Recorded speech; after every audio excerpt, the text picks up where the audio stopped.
The one thing that appears to be very central to the epic is the involvement of heroic moments of personages from the past or from the recent past. And the one I want to concentrate on in this discussion are the ones that that we have recently, and the one that are confined to the western part of Nigeria. In fact, I've had us to describe the resurgence of the epic films and as something that I think I remember I was giving a talk somewhere where I called this is the season of epics because everybody seems to want to do it. And so this leads to the question I want to ask. So what are the questions that are actually driving this research? Well, my interest is to look at these patterns and then to ask whether the subject matter of ethics, whether they affect the structure, whether they affect the structure, whether they affect the subject matter, and then whether they have ideological reasons. Because again, there are a lot of different kinds. And of course, I would attempt to answer it in a way. One, I would say the ideological, simply because some of the events that constitute the subject matter of these films are usually about mythical or legendary figures who become the heroes in these films.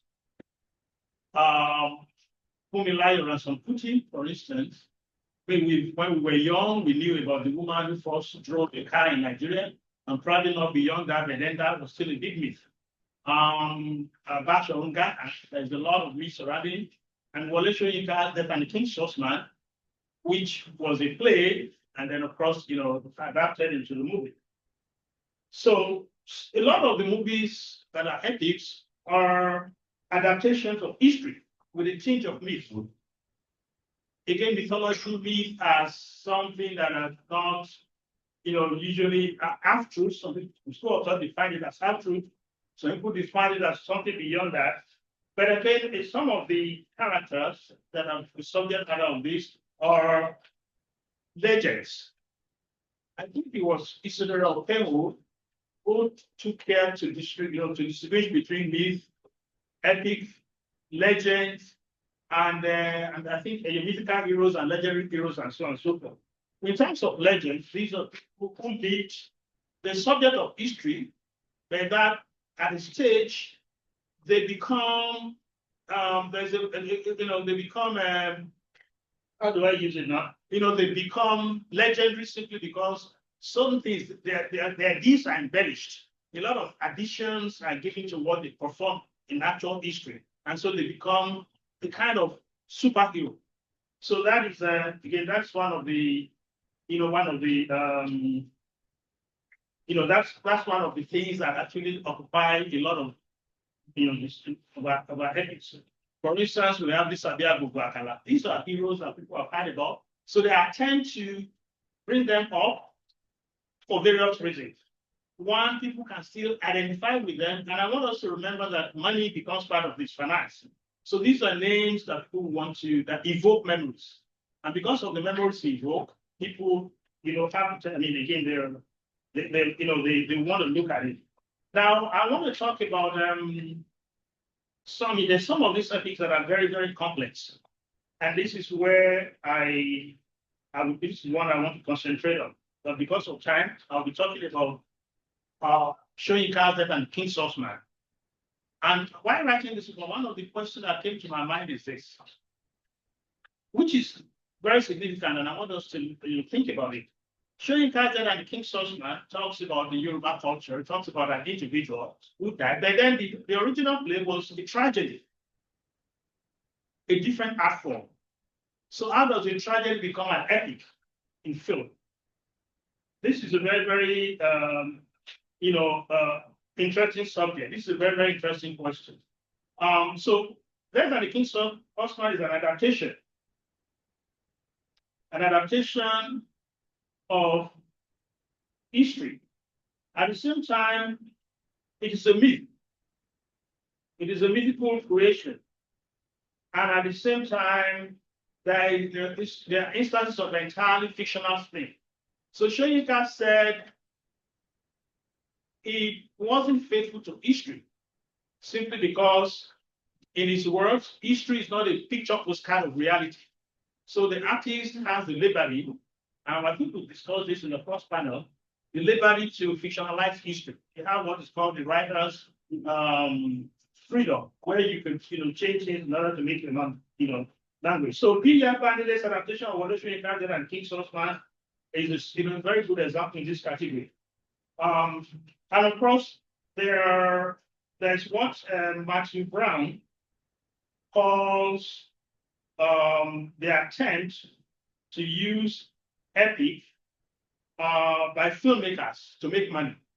There's a very big entire thing devoted to that kind of history. So let's look at briefly at B. Bandiles and Leshoba. I discussed where I say, can you give me the slide 4, please? Yeah. Leshoba by Wole Soyinka was adapted by B. Bandele and Moabdu to film. And of course, when that came out, one of the most surprising things that it elicited a lot of debate, generated a lot of debate. Some very controversial, some complementary, and then, of course, the interesting thing is that this is a very, very serious play with cultic language that is now translated into film, again, to popular art, so to speak. This is a tragedy that is now translated, when translated into film, it became epic. In terms of proportion, in terms of the cast, in terms of the festivities, in terms of the scenario, in terms of the, a whole lot of things. So now, the interesting thing is this, the layers are multiple. So we see people in history, a lot of dance. In Soyinka's book, the music is very, very, it's a dirge. Music, very solemn, and then in the one that was in the movie, so we see a mixture. And, again, that's, that sends, some kind of message. Now, the idea of Oyo Kingdom, which we have in Soyinka, we didn't really see a lot because of the change in medium. We see a lot of very elaborate dances, a lot of very beautiful cultural stuff. And then, of course, we have the opportunity to see the exchange between the colonial masters, which was a fictional creation in Soyinka's work, and then the election of that gives us a lot of room to make up our minds, not just admiring the culture, to ask questions. And then I think one other thing that became very important in the adaptation of the film is the idea of simplicity. For me, the film is much more understandable. There are cultic moments, but then, there's clarity. There is a lot of people can understand it. And of course, this way, it's exposed to Yoruba culture. And of course, there's a part of it which I'm not sure if Soyinka himself would approve. In the opening of the movie, we see Eleshoba, of course, in an attempt to show us that Eleshoba likes women. We see what I would call, something that could be offensive to the culture. The way the major character, Odunaja Adikola, was wrapped around by women, and it was something that's a little bit vulgar, which I'm not sure. Again, of course, is another medium, and these people can argue that they have the the liberty to do what okay. So I've been told that I don't have a lot of time anymore. So what are the implications? Let me quickly say, what are the implications of this adaptation, if any? I think one of the reasons, this is one of the reasons why I wrote the paper. In the legal paper, I look at different adaptations. So what are the implications of this? One, the first thing is that even when movies are made in indigenous language, with the aid of subtitle, the content becomes more accessible.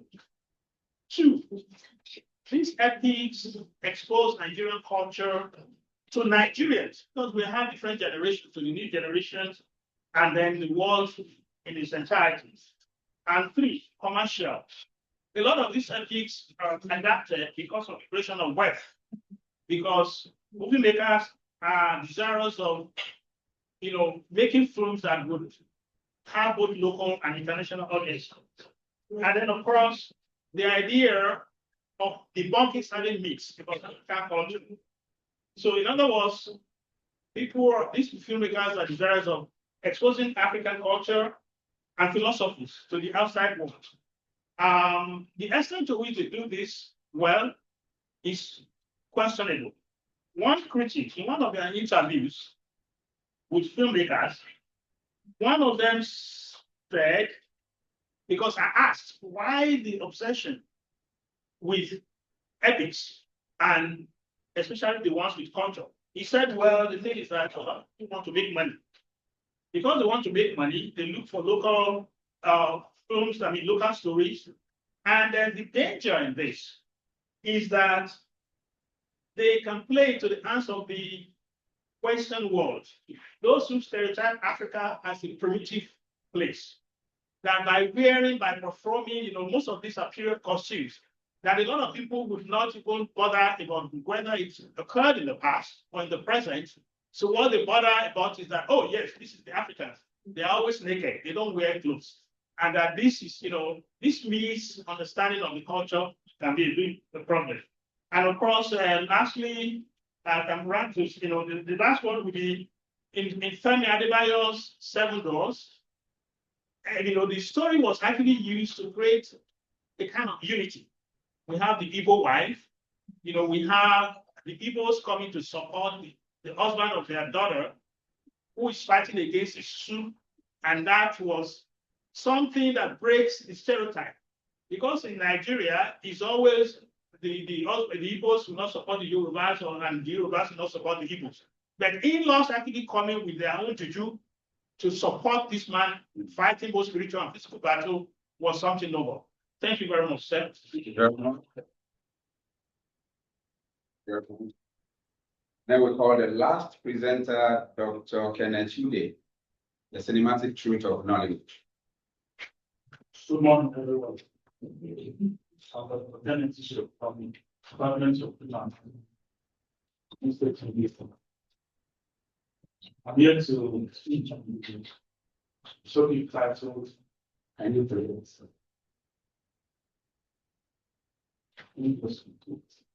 And the topic title is the massive loss of Nollywood, a critical exploration of reality conflicts. This work, is a perception study. The study carried out close to 6 opinions of film directors, stakeholders in directors, scriptwriters, viewers, and social commentators. It's carried out to seek the opinion respect to when Nigerian reality is presented on films. Production. Nollywood has become the most horrific and influential film industry in the world, tracking alongside Hollywood and Bollywood in terms of English films. Nollywood is more than an entertainment industry. It is a cultural medium, national storytelling industry, shaping and reflecting the identities, values, and societies of Nigerian society. The industry's appeal lies largely in the ability to dramatize everyday Nigerian experiences, from family conflicts to political corruption to religious devotion and urban custom. However, this supposed cinematic truth is not without its critics. While many people claim to reflect the Nigerian condition, they often rely on simplified narratives, exaggerated stereotypes, and online plots that distort rather than represent reality.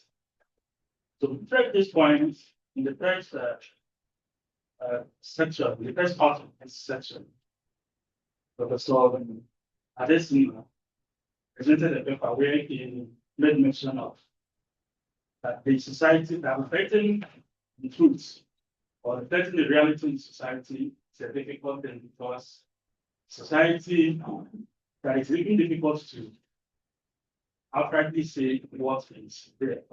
Because according to him, the reality was the process of making and income. And the second presenter, Professor Victoria, also presented a paper on the perspective of that the women are stereotyped in Nigeria. Things. So in the light of the above, it becomes imperative for a study of this fact to really look at the outflows, realism, and representation are negotiated in way. Now to address this problem, research is this study is sampled on three research questions. Number one is to examine how stakeholders perceive the authenticity of limits some of Nigerian reality. Number two is in what way it is reinforced or challenge cultural structural stereotypes. The number three, can Nollywood be considered a medium of sociopolitical critique and transformation?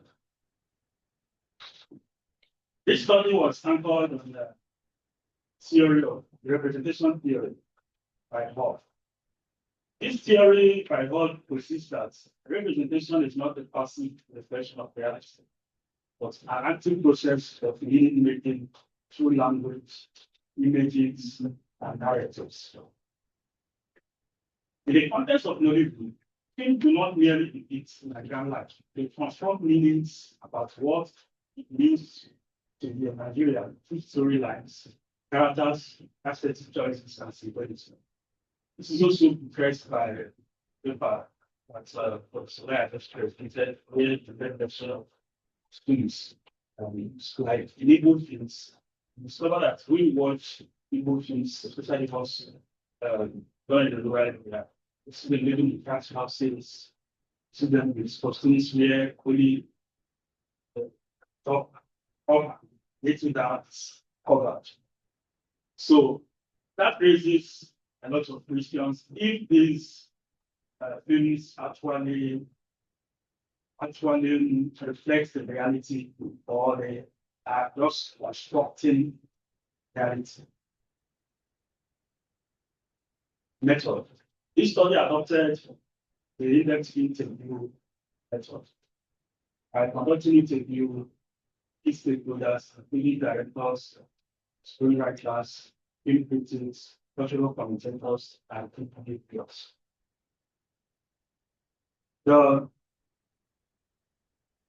These interviews we analyzed, and though it's still a study in progress, but at this point, these findings go with these findings. Number one finding is that respect to the first research that most participants agree that maybe this Nigerian life is real of truth. Corrupting selects and exaggerates specific aspects.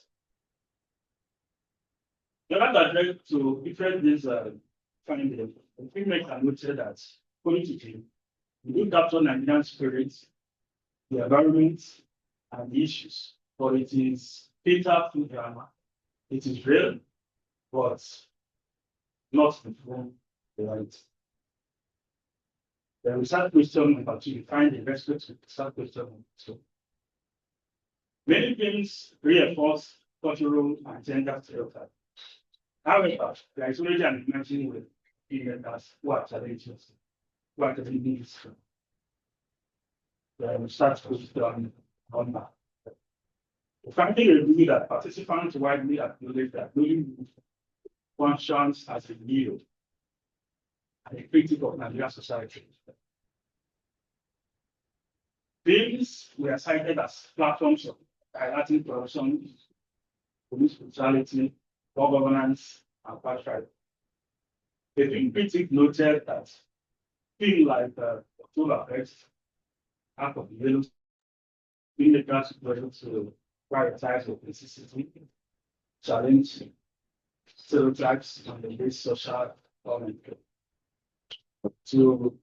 For the film critics and scholars, Universities and scholars should be able to apply critical resource and support new voices. Supporting new voices here implies that they highlight and support emerging filmmakers who are creating style content for the policymakers.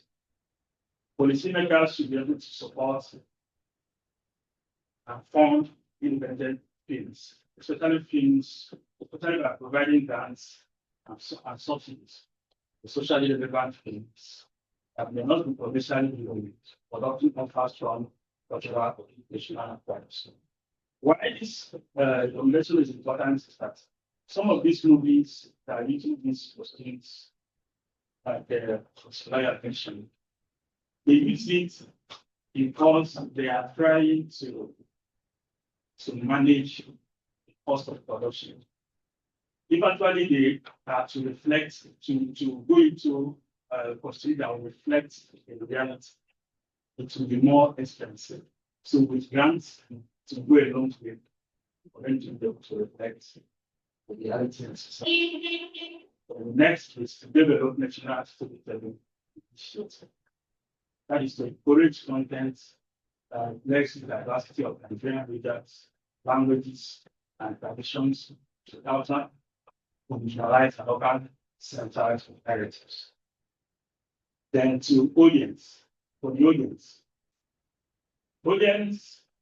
are to engage critically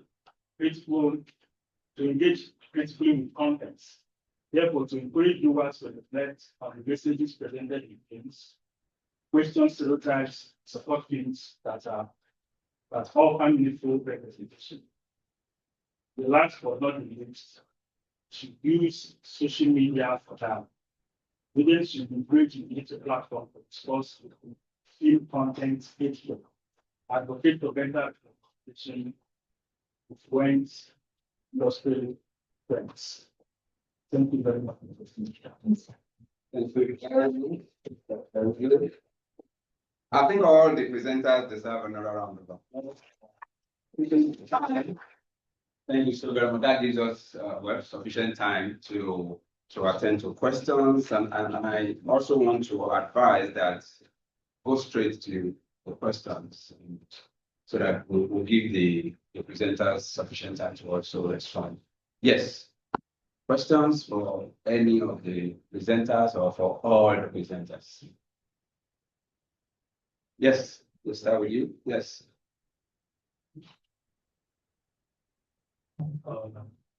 Thank you very much. My name is Said Kasumabni.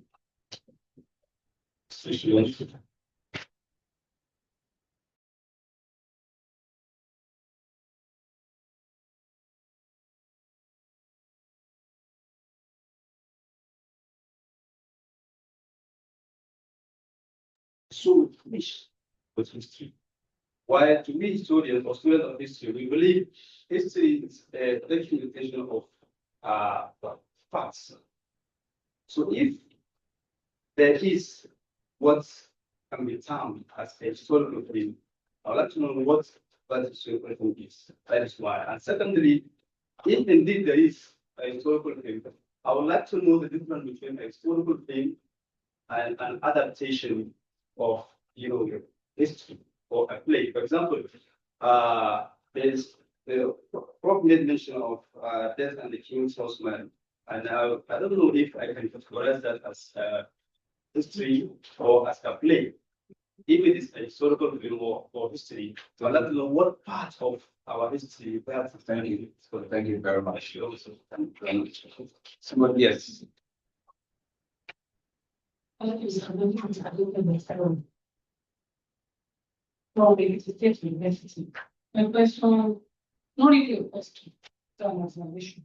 So, here today at FLA, we were talking about cultural specific language, and you made mention of the statement trying to correct Yoruba belief concerning Akalamani. Said the right word is Akalamani. Am I correct? No. Yes. And then what is Akalaman? I want you to tell us the difference between Akalaman and Akalaman. Akalaman is a very about is a word. Then, if you're saying that that statement is not correct, if you look at the Yoruba, we have been reading Yoruba programs, we discover that, like this Shino Peter's song that Akalamago, then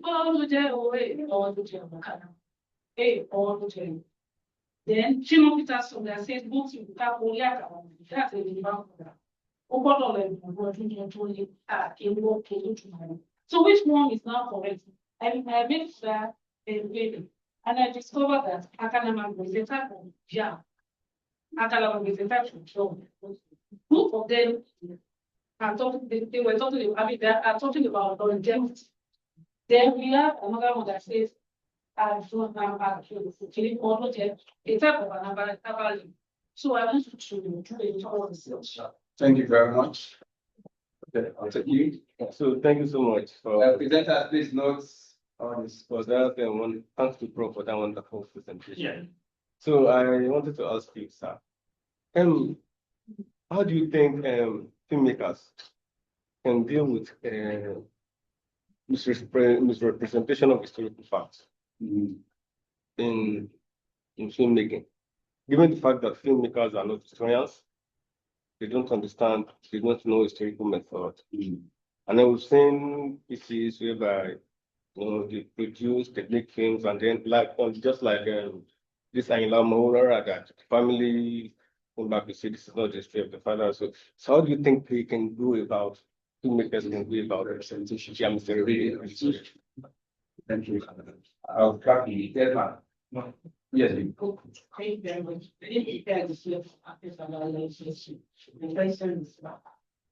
First of all, I've not worked curriculum. Now let's know, we have said in English, there's first to film. And that's what I explained. It is purely an include by indigenous language. It was started purely, yes, and it's dates back to origin. I know there is first Yoruba. Yes. The reason I'm asking the question is because you picked up a couple of words, it started as if those, you highlighted those words. That's why I'm asking whether it was started in Yoruba and then it spoke in English and then it spoke Yoruba occasionally. If it was purely in Yoruba, okay, then that's fine. I was trying to ask that you try to interrogate the impact you have had. It was purely in Yoruba and then interpreted in English. Because this was Yoruba. That's Okay. Yes, sir. Thank you so much. I just have an intervention for and that has to do with our methodology. We are looking at the cultural specifics or dynamics of in certain films and things like that. You mentioned some certain misconceptions regarding Akalamagu and Akalamagu.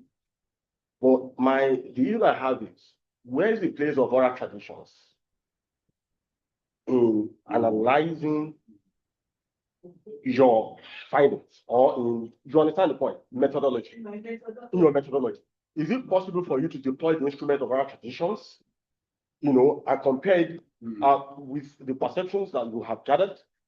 You understand that? So kindly look at that. Then you deploy the concept of historical authenticity. That concept is not a joke. Well, I'm a historian. So when you use the concept historical authenticity, it means a lot of it. So please, so you need to look at that very well and ensure that you are able to do justice to that within the context of the paper. Then then again, okay, the presenter on what's this film now? Yeah. And Nicola, no, sorry, Fumila. We talked about the construction of patriarchal hegemony. yes. I watched that film personally, and there was a particular scene where Fumilayo led other women, the market women, to the palace for confrontation. So they were all in the same uniform kind of. Actually, so was that actual, for me, was it an identity for mobilization and fighting an oppressive regime, Yeah. or was it for the construction of patriarchal hegemony? So please look at all of this. Thank you very much. Yes. Thank you very much. I came in a little bit late. And, Yes. okay, I'm very brief. Yes, sir. I was carried away by the presentation of Professor Olaya. And we mentioned the modularization, which equates with commercialization of the history that we are talking about, you know. And then my mind went back to, of course, as he pointed out, the nation of itself, from which it came from the carpet. But there's something that people often forget, that the worst precursor to this play by Wole titled Taiwo Shongu. Well, we recovered that thing, but it was originally meant for a German audience, you know. We recovered it recently with funding from the German government, and it's been subtitled in English. And I also discovered that the protagonist of that film is still alive. Yes, that is Christopher Balaji. So about a month or so ago, I went to his house and had a 2-hour conversation with him because I could not tolerate the very close resemblance between the election and the film, even though they were separated by a gap of 10 years. And now, what happens is that from the presentation that I've listened to this one, I think I see that everybody goes in there to extract value from this film in order to be able, from the culture, from the history, what you call historical theme, you know, this application of concept, but perhaps we're talking about historical representations of film. So, but I noticed that the German who did that film in 1965 was very interested in presenting a new narrative of post-colonial Africa, which was quite unusual for a German at that time.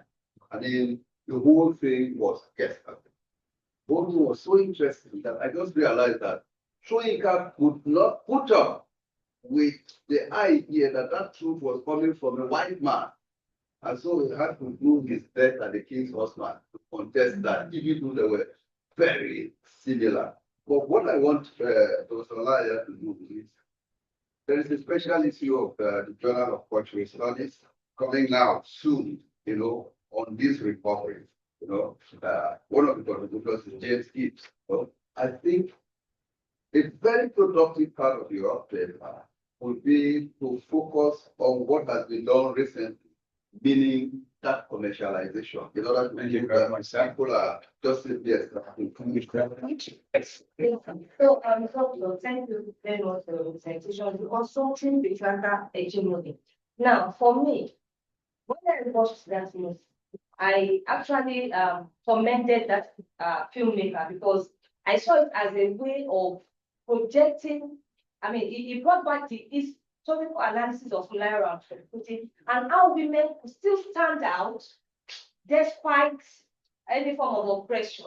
And so that's what I saw. I also do not understand, or you can look at the aspect of the constructive patriarchy, because for me, that movie, if you watch the movie, you see that her husband was the one that even brought her to limelight.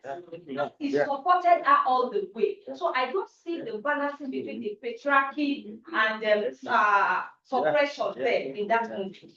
And then for Doctor, I don't know if I'm wrong, can correct me. I know that I've known Tunde Filani as a movie producer, but when I was a child, when you say new generation filmmaker, so you could look at that and correct. And then in all, I want to commend the filmmakers, what they are doing now, they are bringing us back to our cultural heritage. I remember when we were watching this sharp in my house, my children have never seen yam being harvested and bands of yams when what's his name? Dimeji, Latif, that place where he arranged yam. And my children were asking questions. They've never seen. I'm sure many of us too, we don't have fun. So it was another way I explained to my children how yams were being planted and how they were being stored into this. So in all movie makers are trying. Now, generally now, are there policies going beyond that? Are there policies in Nigeria for filmmakers? If there are they being implemented? Thank you. Thank you very much. Yes. Thanks, I just want to really appreciate the panel. I want to appreciate this panel, both the sessions on Tuesday. Yeah. For me, it embodies the emergence of a new kind of storytelling. For example, in pre-colonial times, stories would be told at night by elders. We don't have that now today. So these movies, they evoke public memories. A lot of people are able to know what has happened in the past because we know what the curriculum of removing history, bringing back history has done to this country. So filmmakers are really doing a lot. And I just wanted to add that the new generation of history students, because I'm not history, when you teach in class, sometimes they are just lost at what teaching. But these things, for me as a young lecturer, has become a tool for teaching. One, of course, there is discussion of facts because filmmakers are not historians, but I give credit to them that for this generation of young historians who most are visual learners, when you teach and you put a video, it sparks their interest. So while there may be discussions and inaccuracies in some things, we don't downplay the fact that those movies are really, really evoking public memory. And when so I think movies are really, really I appreciate. Thank you very much. I just had one other thing to say about the presentation, sir. So, because that has sparked some discussions about, and absolutely, I don't know, I mean, it's play or storytelling that's absolutely devoid of bad sense of absolutely value-free, historical analysis or storytelling. So I was just saying that, of course, I don't think that's actually achieving because that would be, extracting that philosophical essence and value out of storytelling because it starts. Because just like we do analysis of the place of Monisha is a playwright and China Chebi, of course, is a novelist to say. But in China Chebi's things fall apart. It was depicting, of course, the colonial era and the custom of the colonialists into Africa. How Okoko was able to resist that. But Okoko actually lost because when it got to an exit. But in Shoyeka's the death and the king's man. Of course, Eleshioba was almost subdued, even when he was arrested and was unable to perform the visual traditional rites he was supposed to perform. He resisted and revolted by committing suicide. So that actually depicts something about storytelling, which is that, of course, it is normative. They said that, of course, removing that value aspect of it, which actually, of course, exploit the philosophical essence of storytelling. Thank you very much. Okay. I think after her, we'll just pause and see. When it comes to movies, I just want to say one or two things. I personally want to appreciate movie producers because you see, whether we like it or not, or even realize it or not, I think one of the things they are doing is reminding us that might not even be their own intention. Reminding us that the things we are fighting for now have been fought in the past. They are not new things. A lot of things that women, let me start with the women, are fighting for now or kicking against, were kicked against in the past. The women have always spoken. It's just that, well, maybe their voices were not loud enough or they were not heard in the right quarters or because of the predominant patriarchal system we had, it's just very difficult to break out from. But when you look at movies, it tells you that, look, these things were wrong then, or are seen as wrong then, or at least not fair then. And then now, it's still the same thing. The just problem we have is, when are we going to actually break out from them? Thank you very much. We'll come back, please. We'll come back to you. Let me remind the presenters, you cannot answer all the questions. So pick the ones that you consider to be very significant. Let us start from you. Well, I mean, thank you very much for your beautiful responses to my presentation. I think the two that I would like to respond to fastly is the question of death and the king's husband, and then historical representation. I think the writer has a liberty. When we talk about this, liberty to tell stories in material will, I think the way Shoyinka was once asked that question, and he says the writer cannot be taken to the tribunal of history to say, why did you falsify? Because the thing is this, the function of a historian, which tends towards empiricists, whatever, which at times too, the lion, the story of the hunt is normally told from the point of view of the lion. So that is debatable, how empiricists, whatever, empirical is it. But for the writer, you have the liberty, you have your ideology. What message are you planning to project? And that takes me to what my brother said. The German, yes, they have an agenda. Shoyinka wrote that the king's horseman, in his own account, when he saw the bust of Winston Churchill, and he looked at what he did for his culture, and he now wondered, they celebrate their own, so why are these people demonizing the African culture? He was to give lectures in the Department of Literature, and they said they don't believe in African literature. So you have to do it in the Department of Anthropology. Can you see? So these things are ideological. That's one. In representation, someone talked about misrepresentation of historical representation.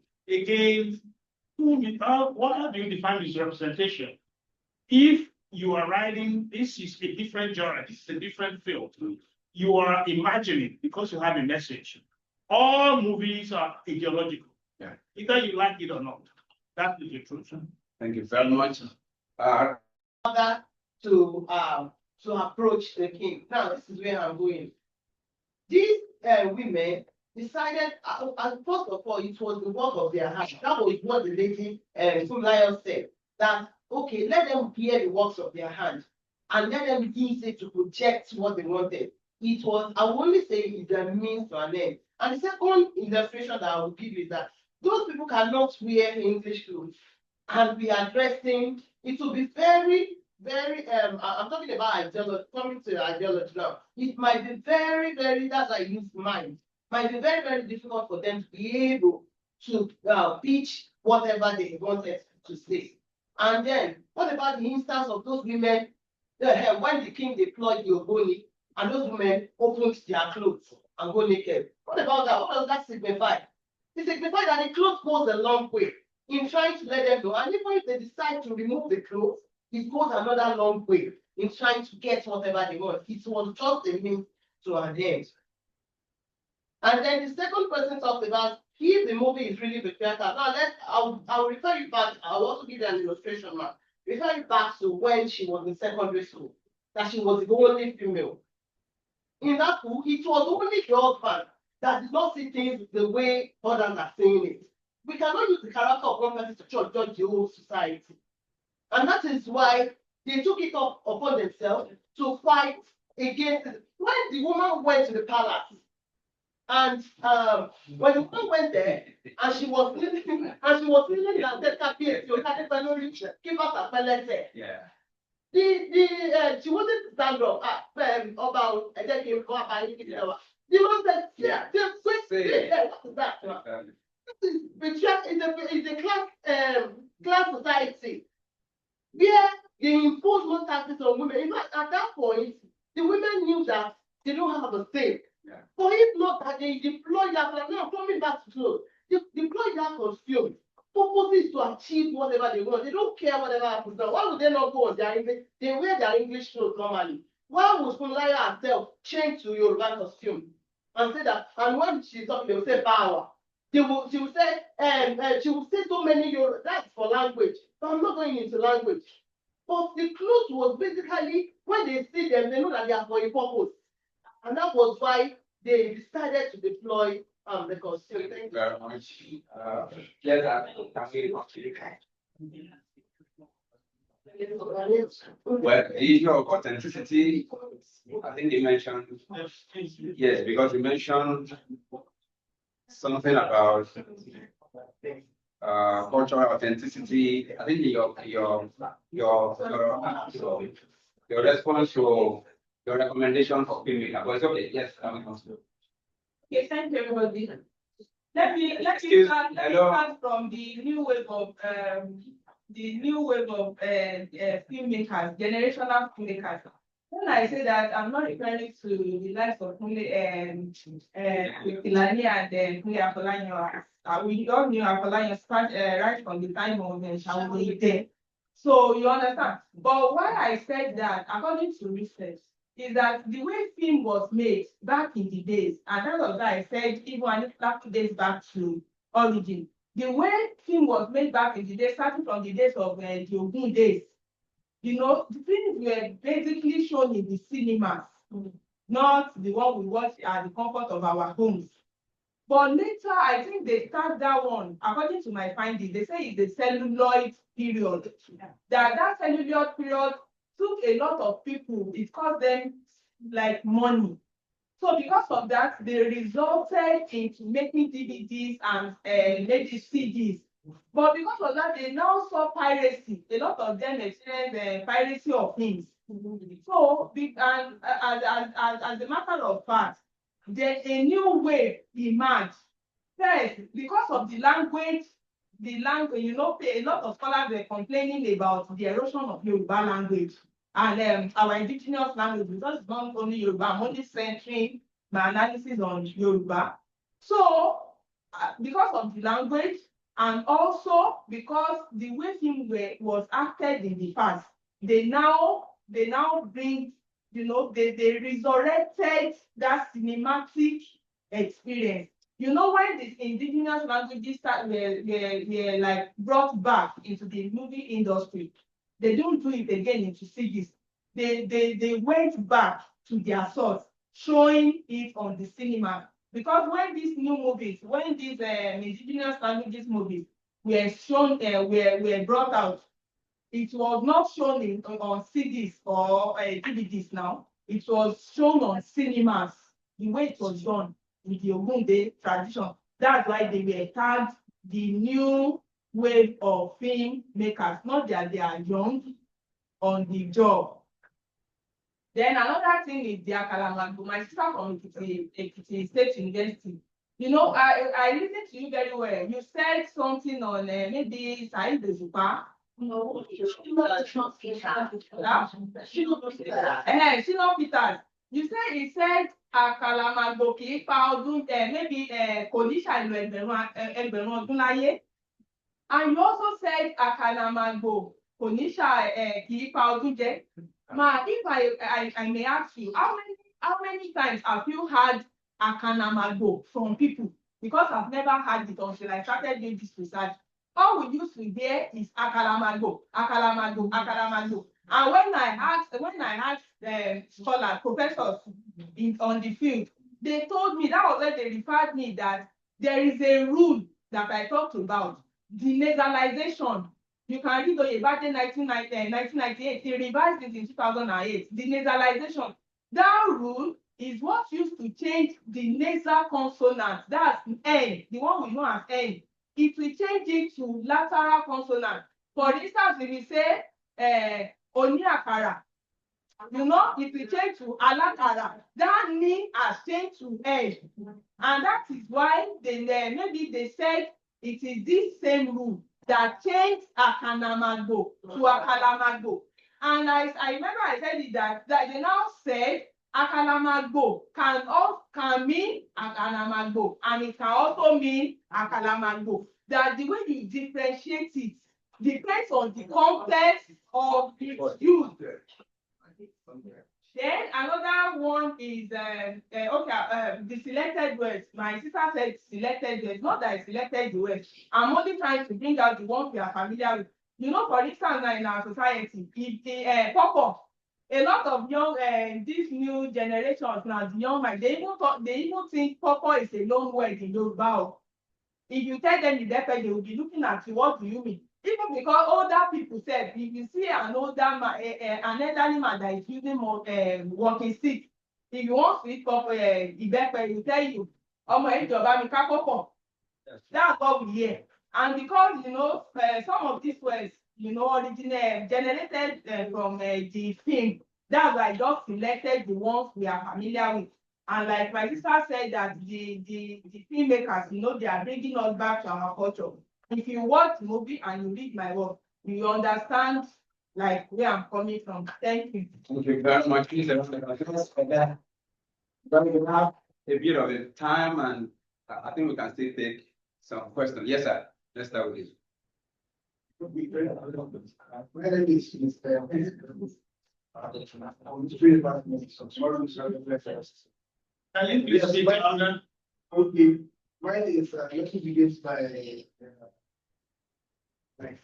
sharing this, this actually happens to be one of my first, came into me. Just to this time, it's a session where it's usually ends with ending discussion because it's a combination of historians and literary experts. So we always feel like we from Fireworks.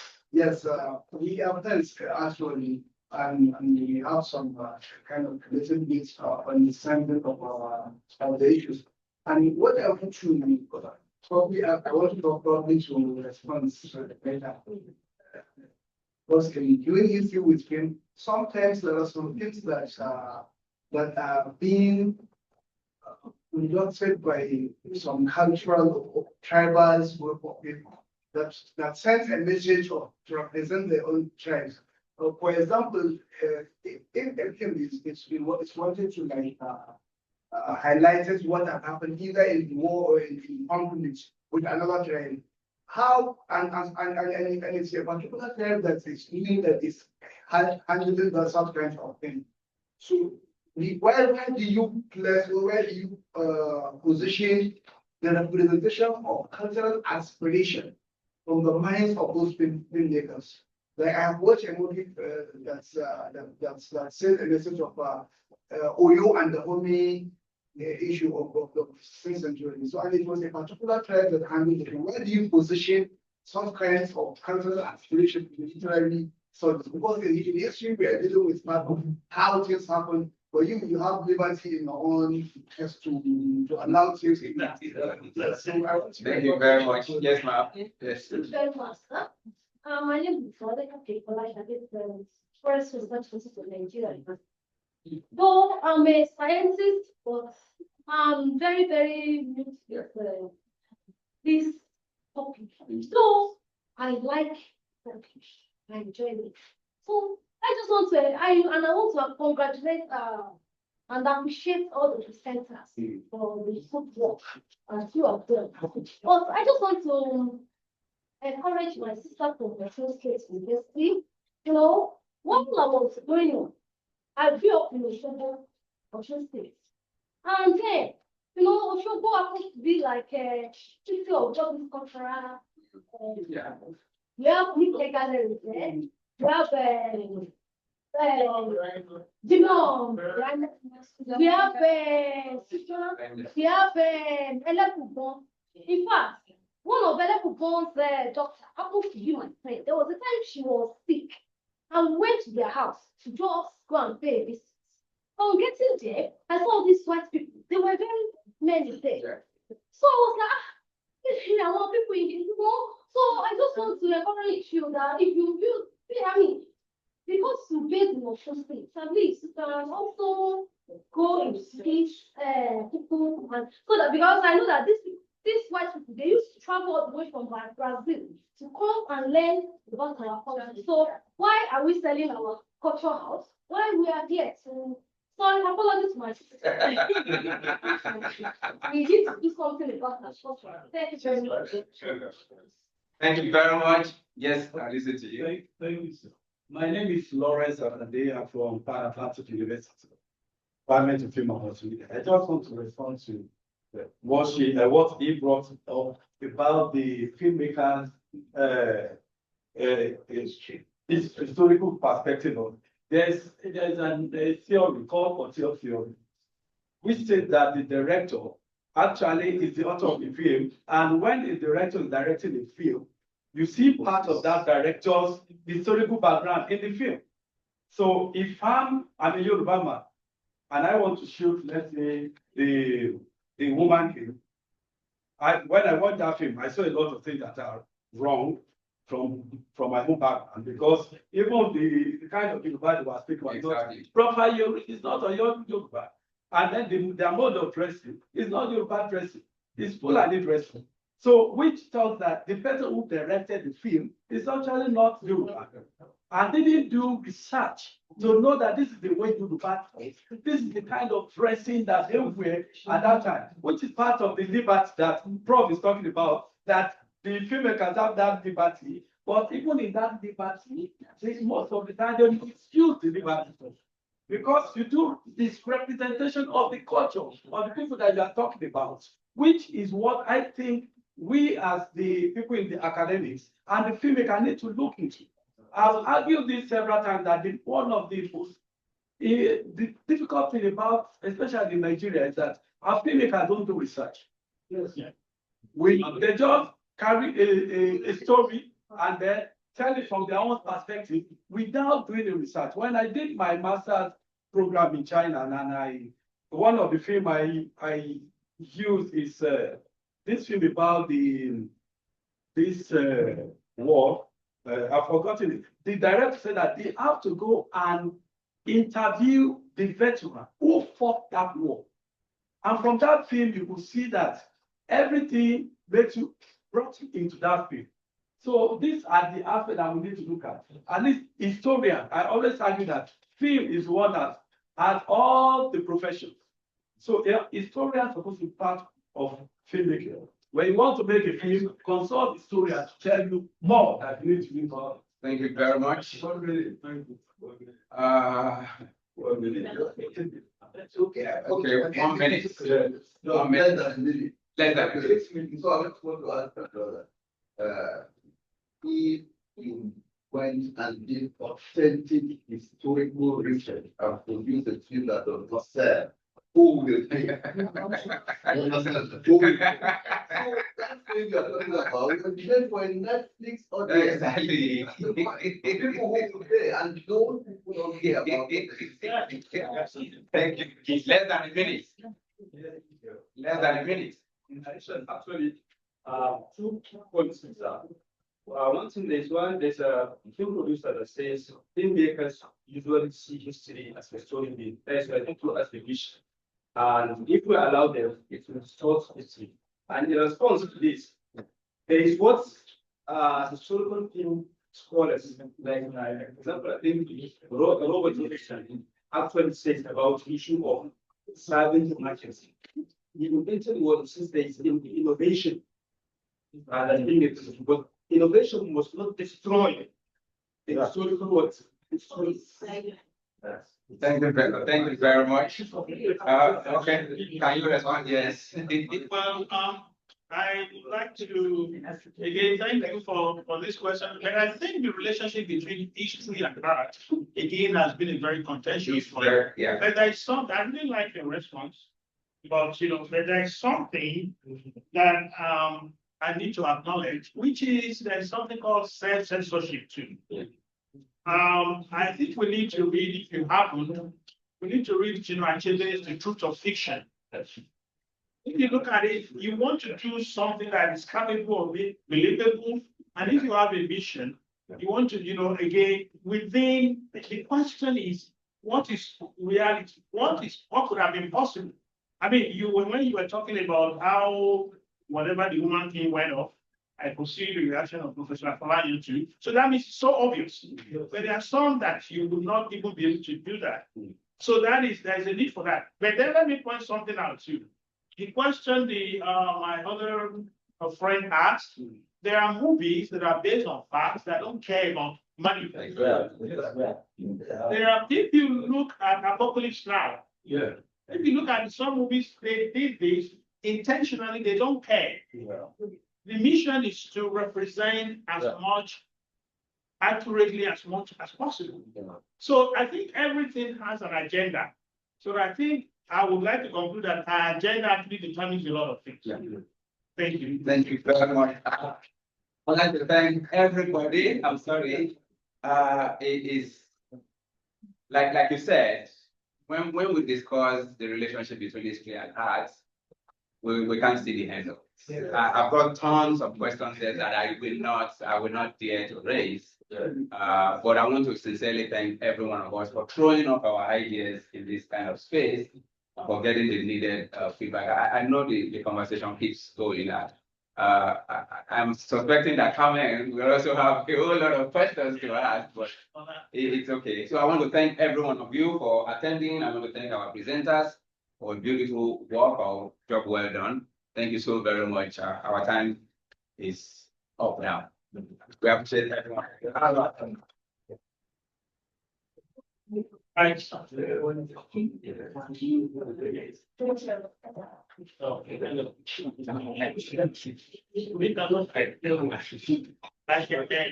Wow.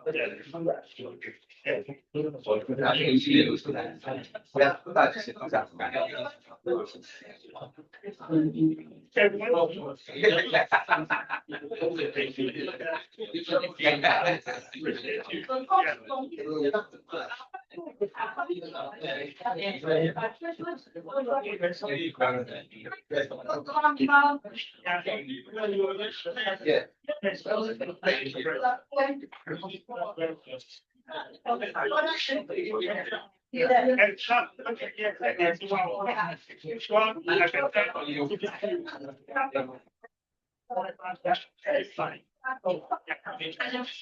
So, my brother.